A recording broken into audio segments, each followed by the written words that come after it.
যেখানে 1 কোটি টার্গেট বেঁধে দেওয়া হয়েছিল, 42 লক্ষে আটকে গেল বঙ্গ বিজেপি। সদস্য সংগ্রহের টার্গেট পূরণ করতে গিয়ে বঙ্গ বিজেপি নাস্তানাবুদ হয়ে গেল।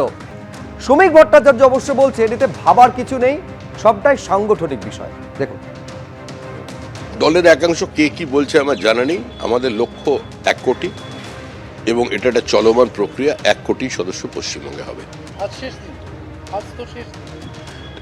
পার্টি কখন, কবে, কোথায়, কিভাবে শেষ করবে সেটা সম্পূর্ণ পার্টির সাংগঠনিক বিষয়। আমাদের আজকে শেষ দিন, কিন্তু সদস্যতা বন্ধ থাকবে না। নির্দিষ্ট সময়ে যে লক্ষ্য অমিত শাহ তৈরি করেছেন সেটাকে পার্টি টাচ করবে। অমিত শাহ লক্ষ্য বেঁধে দিয়েছিলেন টার্গেট 1 কোটি, টাচ করা তো দূরে থাক, 50 লক্ষ পেরোতে পারল না বঙ্গ বিজেপি। অর্থাৎ 1 কোটির টার্গেট অর্ধেকের আগেই আটকে গেল বঙ্গ বিজেপি সদস্য সংগ্রহের ক্ষেত্রে। আর তাকে কটাক্ষ করে কুণাল ঘোষ কি বললেন দেখুন।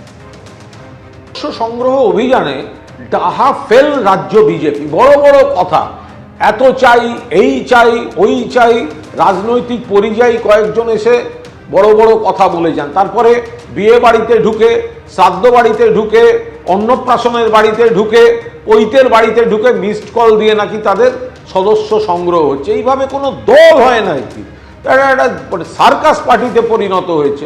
তো এত কিছু করেও তো এই সংখ্যা। একটা সভাপতি বাদ দিয়ে দল চলতে পারে না। এখানে পরিস্থিতি যা দাঁড়িয়েছে যে সভাপতি যিনি আছেন তিনি কেন্দ্রে একটা প্রতিমন্ত্রীর দায়িত্ব সামলাচ্ছেন, আর এখানে রাজ্যের সভাপতির কাজ সামলাচ্ছেন, এরকম হতে পারে। বিজেপির উচিত এই ব্যাপারটাকে সত্বর সমাধান করা, তা না হলে পরিস্থিতি ভালো হবে না। এবং সেই সভাপতি যে কে সেটা আমি অর্থহীন ভাষায় বলে এসেছি যে একমাত্র শুভেন্দু অধিকারী এই পদ দখল করতে পারেন বা এই পদের যোগ্য, আর কেউ নয়। তো এখন বিজেপি আমার কথা শুনলে ভালো, না শুনলে তারা বুঝবে। যারা মূল স্তম্ভ বিজেপি, যারা 34, 30, 34, 35 বছর ধরে এই রাজনীতি করছে, তাদের বেশিরভাগকে মাঠে ময়দানে নামানো হয়নি, তাদের সাইড করে রাখা হয়েছে। তো কাদের দেখে মানুষ আসবে? আরেকটা ধাক্কা হলো যে আমাদের নেতারা ওপেন মঞ্চে দাঁড়িয়ে বলেছিল যে 100 দিনের কাজে চুরি হয়েছে, সুতরাং আমরা 100 দিনের কাজ বন্ধ করে দিচ্ছি। চুরি হয়েছে হয়তো 20%, 30% চুরি হয়েছে, কিন্তু 70% চুরি হয়নি। তো যাদের চুরি হয়নি, যারা কাজ করেছে, তারাও কিন্তু পয়সা পায়নি, তাদের টাকাও আটকে গেছিল। সেটা তৃণমূল কিন্তু সেই টাকাটা দিয়ে দিল।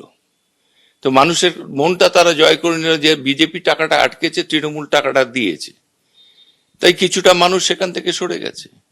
আমাদের নেতারা মঞ্চে উঠে বলেছে যে ইডি সিবিআই তাদের পকেটে আছে, আজকে এর বাড়িতে ইডি যাবে, কাল ওর বাড়িতে সিবিআই যাবে।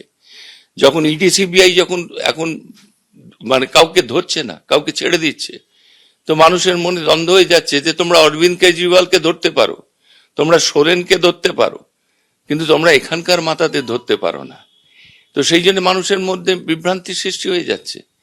তো সেই জন্য মানুষ বিজেপির দিকে আসতে চাইছে না।